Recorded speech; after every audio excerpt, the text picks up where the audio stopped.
Gram सभा परिवार से लगाव, हृदय के जुड़ाव। परिवार के करीब 400 घरन में कोनो भी सुख दुख में मौजूदगी के साक्ष्य। भाग 2।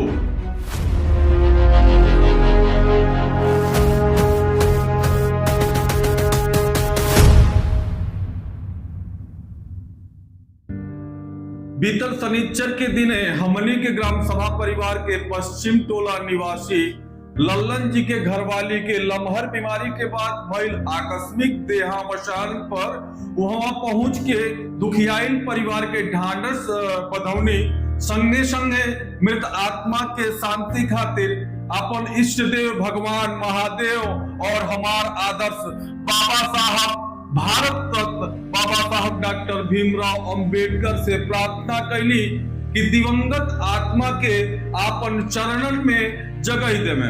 देखी हमनी से जितना बन सकला वो अकिंचित परिवार के रुपया पैसा से मदद भी कैली।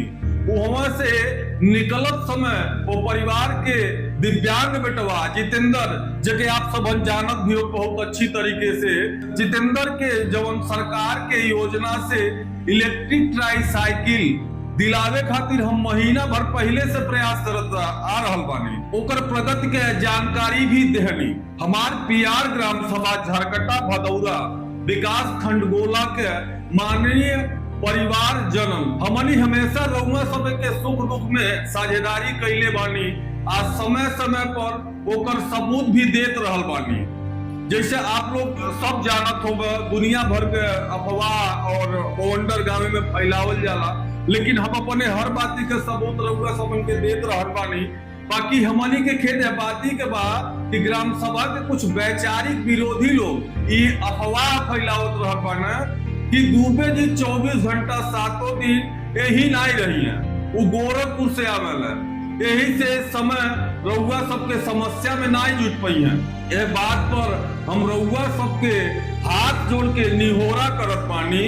हमार मौजूदगी आ सहभागिता के असली सबूत रउआ लोग देखले बाटे।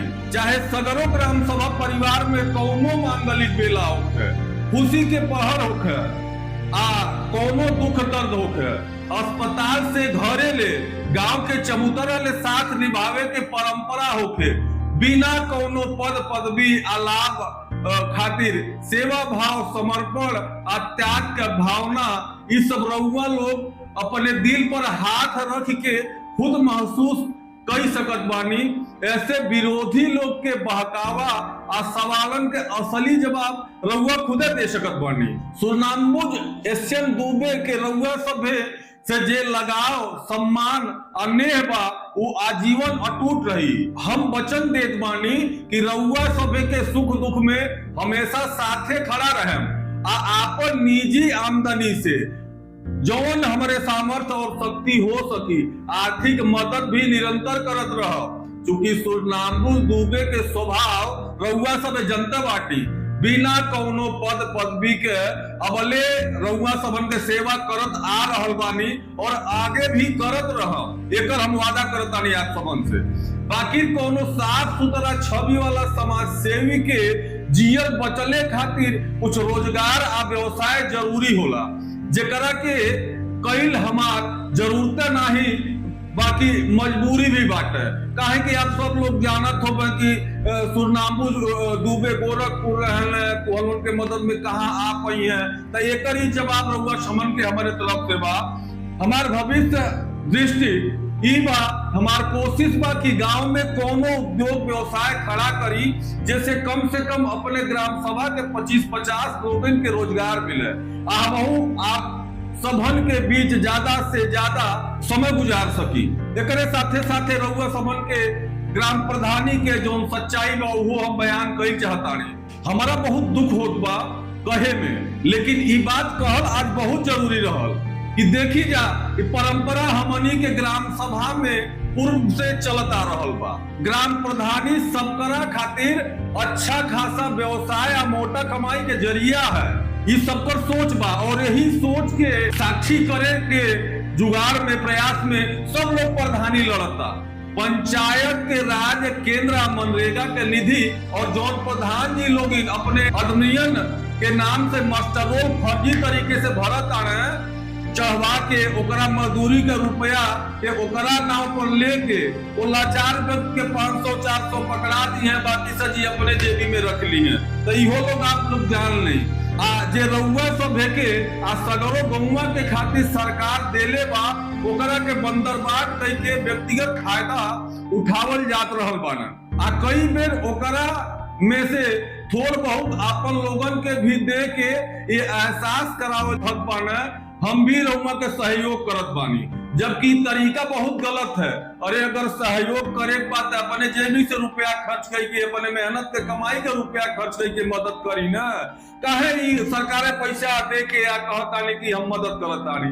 जकरा कोनो आदमी अपन कमाई से निस्वार्थ भाव से बिना पद आ लाभ खातिर सहयोग देला, न कि सरकार के निधि के अपन मता के। देखिए रउआ सब जानतानी हमार सिद्धांत बहुत पहले से, जकरा हक बा ओकरा तक बिना कोनो भेदभाव, बिना कोनो लाग लपेट, बिना कोनो भ्रष्टाचार, बिना कोनो बंदरबाट के सरकारी योजना जो सरकारी पैसा आप लोग खर्चिनावता वो सीधे आप लगे पहुंचे। हमन के बंटवारा न होके, हमन चोरी जैसा घटिया कृत न होके। हमार निजी व्यवस्था जो आप लोग जानता, हमार जिंदगी के गुजारा अपन खून पसीना से बनावल व्यवसाय पर चलत बा। अब भगवान महादेव के कृपा से अबले सब कुछ ठीक चल रहल बा। यही ऐसे समय समय पर हमनी के गांव भर के लोग के मदद भी करेली आ अगहू करत रह। लेकिन अगर रउआ सब के आशीर्वाद आने से आवे वाला पंचवर्षी में जो नगमा प्रधानिया चुनाव होता ओकरे बारे में हम बतियाओ तानी रउआ सबन से।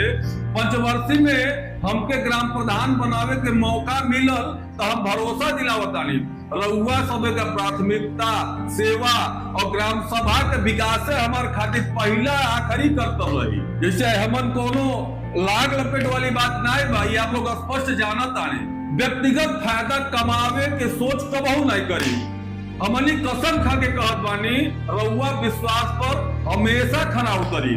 ऊपर जो सजी बतिया आप लोगों से कैले बानी ओकर निष्कर्ष हो आपके बताओ तानी एकर निष्कर्ष का है। रउआ सब के सेवा खातिर हमार निस्वार्थ भाव और विचार के देख के रउआ खुदे कह सकतानी कि ई आदमी, ई व्यक्ति, ई बालक, आपका बेटवा, आपका भाईवा जिम्मेदार बा आ ग्राम सभा परिवार खातिर बहुत तरह से समर्पित बा। हमार पहला आखिरी मकसद सिर्फ रउआ का सेवा और रउआ का विकास रही। आखिर में हम आपन सबसे हाथ जोड़ के अपील करत बानी, आपन सबके सहयोग आ समर्थन वैसे ही मिलत रहे जैसन कि हम रउआ खातिर दिन रात खड़ा रहल बानी। हम आपन ग्राम सभा के विकास के काम में आगे बढ़ब। हम आपन सबके विश्वास आ प्यार के हरदम कद्र करब आ आपन ग्राम सभा के हित में ही काम करब। ग्राम सभा परिवार के माई बहनियन, दाऊ लोग, भैया लोग, ताऊ लोग आ संगी लोग इनके चरण बंदन आ बचवन के अखबारी भरने आ पिया हम आपन सबके साथ हमेशा रहब आ आपन गांव का विकास के काम में आपन योगदान देत रहब। हम आपन सबके सुख दुख में हमेशा उपलब्ध रहब आ आपन गांव के हित के बारे में काम करब। माई बहनियन के आशीर्वाद, दाऊ लोग के मार्गदर्शन, भैया लोग के सहयोग आ बचवन के प्यार के साथ हम आपन गांव के विकास के काम में आगे बढ़ब। हम आपन सबके विकास आ प्यार के कद्र करब आ आपन गांव के हित में काम निरंतर करत रहब। सादर चरण बंदन, अनघा अनघा आभार। रउआ समन के आपन निस्वार्थ प्यार, रउआ बेटवा, रउआ भाई और रउआ शुभचिंतक सूर्यनामबुज दुबे, SN दुबे।